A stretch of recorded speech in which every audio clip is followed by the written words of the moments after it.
झारखंड के चुनावी दंगल में एक तरफ हेमंत सोरेन के साथ इंडिया गठबंधन है तो दूसरी तरफ बीजेपी के नेतृत्व में एनडीए गठबंधन। हेमंत सोरेन बीजेपी के केंद्र से लेकर राज्य तक के नेताओं पर सीधा हमला कर रहे हैं और सवाल पूछ रहे हैं। वहीं बीजेपी के शीर्ष नेता अपने भाषण में हेमंत सोरेन पर डायरेक्ट अटैक करने से परहेज कर रहे हैं। पिछले 2 दिन में प्रधानमंत्री नरेंद्र मोदी को ही ले लीजिए और फिर गृहमंत्री अमित शाह को, दोनों की कुल 5 रैलियां हो चुकी हैं, यानी 5 रैली को संबोधित कर चुके हैं, लेकिन दोनों ही नेताओं ने एक भी रैली में हेमंत सोरेन को निशाने पर नहीं लिया। ऐसे में सियासी गलियारों में चर्चा तेज हो गई है कि बीजेपी ने हेमंत को वॉकओवर दे दिया है या फिर पार्टी किसी रणनीति के तहत ये कर रही है। गढ़वा की रैली में प्रधानमंत्री नरेंद्र मोदी ने करीब 54 मिनट का भाषण दिया। पीएम मोदी ने अपनी रैली में झारखंड के निर्माण, भ्रष्टाचार और परिवार जैसे कई मुद्दों को उठाया। हेमंत सोरेन की सरकार पर भी पीएम ने निशाना साधा, लेकिन हेमंत सोरेन को सीधे तौर पर निशाने पर नहीं लिया। पीएम मोदी ने अपने भाषण में हेमंत का जिक्र तक नहीं किया। पीएम मोदी ने इसके बाद चाईबासा में एक रैली की। यहां भी प्रधानमंत्री नरेंद्र मोदी ने हेमंत सोरेन पर हमला करने की बजाय आदिवासियों के विकास और बेटी माटी रोटी का जिक्र कर ज्यादा अपना ध्यान खींचने की कोशिश की। पीएम मोदी ने अपने भाषण में कांग्रेस और आरजेडी को ही सबसे ज्यादा निशाने पर लिया।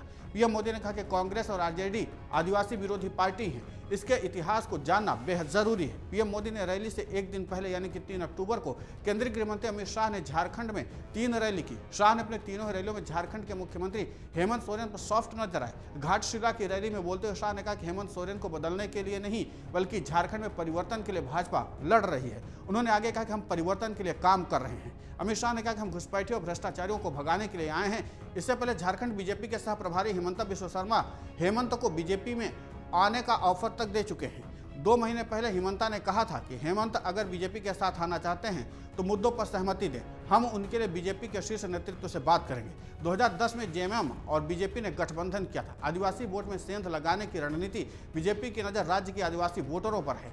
झारखंड में आदिवासी वोटरों की संख्या 26% है। आदिवासियों को झारखंड मुक्ति मोर्चा का कोर वोटर्स माना जाता है। हालिया लोकसभा चुनाव में आदिवासियों के रिजर्व सभी 5 सीटों पर झारखंड मुक्ति मोर्चा गठबंधन ने जीत हासिल की है। आदिवासी इलाकों में हार की एक बड़ी वजह हेमंत का जेल जाना भी था। हेमंत के जेल जाने के बाद उनकी पत्नी ने इसे आदिवासी अस्मिता का मुद्दा बनाया। 2019 के विधानसभा चुनाव में भी संथाल और कोल्हान में झारखंड मुक्ति मोर्चा गठबंधन ने बेहतरीन प्रदर्शन किया था। 2019 के चुनाव में आदिवासियों के लिए रिजर्व 24 सीटों पर झारखंड मुक्ति मोर्चा गठबंधन ने जीत हासिल की थी। भारतीय जनता पार्टी को सिर्फ 2 सीटों पर ही जीत मिली थी। बीजेपी ने इस बार आदिवासी वोटरों में सेंध लगाने के लिए एक साथ कई रणनीति पर काम करना शुरू कर दिया है। कहा जा रहा है कि इसमें हेमंत पर सीधा हमला न करने की भी एक रणनीति है। झारखंड मुक्ति मोर्चा और उसके सहयोगियों ने हेमंत के चेहरे को आगे किया है। हेमंत और उनकी पत्नी कल्पना लगातार मैदान में डटी हुई हैं। दूसरी तरफ बीजेपी ने बिना फेस के मैदान में उतरने का फैसला किया है। ऐसे में कहा जा रहा है कि अगर बीजेपी के शीर्ष नेतृत्व हेमंत पर सीधा हमला करेंगे तो हेमंत वर्सेज कौन की लड़ाई हो सकती है। वर्तमान में बीजेपी में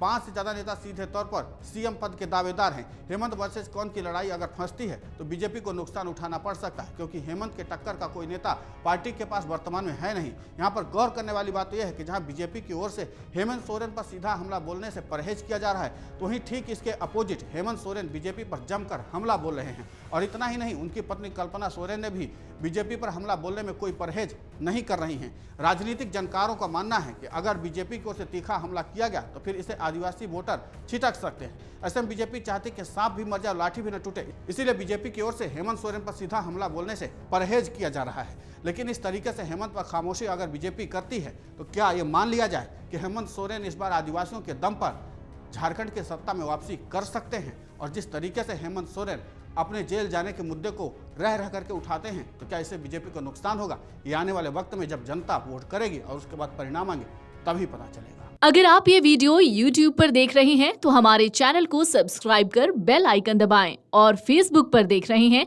तो हमारे पेज को लाइक करें। 8 मिलियन प्लस सब्सक्राइबर, आपके इस भरोसे के लिए बहुत धन्यवाद।